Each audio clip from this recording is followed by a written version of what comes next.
और मैं कलेक्ट्रेट से रिटायर्ड हूँ। मैंने 35 साल अपने जीवन के सरकारी प्रतिष्ठान को दिए हैं और मैं 2014 में रिटायर्ड हो गई।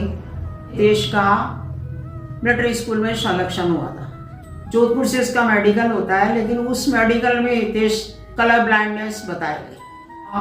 रोने लग गए हितेश। वो हिंदी मीडियम स्कूल में पढ़े, तबले की परफॉर्मेंस दी थी उन्होंने।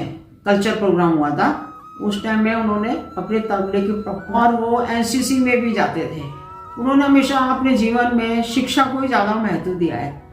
लेखक के स्वभाव है, वो कम बोलते हैं और जहाँ तक होता है वो मनन। हितेश ने हमेशा परिवार को महत्व दिया है और मैंने भी हमेशा ना तीनों बच्चों में कभी भी ये नहीं कहा कि आप ये करो।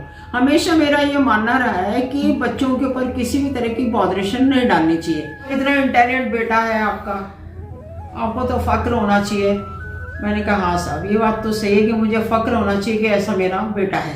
हमारा जो रिश्ता रहा शुरू से एक दोस्त की तरह रहा और अपना जो मार्ग प्रशस्त किया है, उस मार्ग प्रशस्त करने में किसी का उनको सहयोग नहीं है। तब मेरे को कहा मम्मी आपका बेटा आध्यात्म हो गया है और मैंने जॉब छोड़ दी है। मैंने कहा बेटा आप समझदार हो, IIT कर चुके हो, 18 से आप बच्चों को परिपक्व माना जाता है।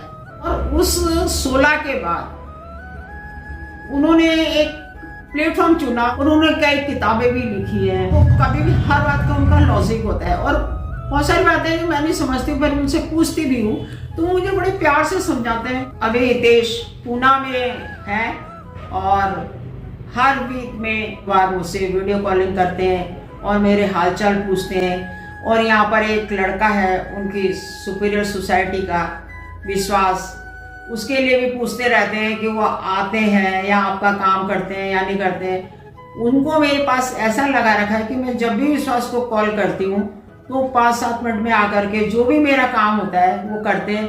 ऐसे ही हितेश ने मेरे लिए व्यवस्था कर रखी है। अभी फिलहाल ही मैं उदयपुर गई थी तो उदयपुर जाने में हितेश ने मेरी पूरी ट्रेन की व्यवस्था की, टिकट वगैरह किया, जो भी था, ट्रेन कहाँ से कैंसिल हुई, कहाँ से दोबारा मिलेगी, वो सारी व्यवस्था उन्होंने की। कैब वाले को भेजा उन्होंने, उससे मैं गई। उसके बाद में वहाँ उनका एक सुपीरियर मुझे पिकअप करने आ गए थे उदयपुर में।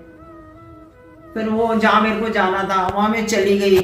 शादी से फिर हुई तो कल फिर वो राहुल जैन करके जो इनके सुपीरियर हैं उदयपुर में, वो आए थे। वो मैंने देखा था यूट्यूब पर एक आ रहा था कि आजकल IIT ना बाबा बन रहे हैं। तो बाबा बनना एक IIT की डिग्री वाले के लिए बहुत बड़ी बात नहीं है। ये तो एक अंगूठा छाप आदमी भी बन जाता है।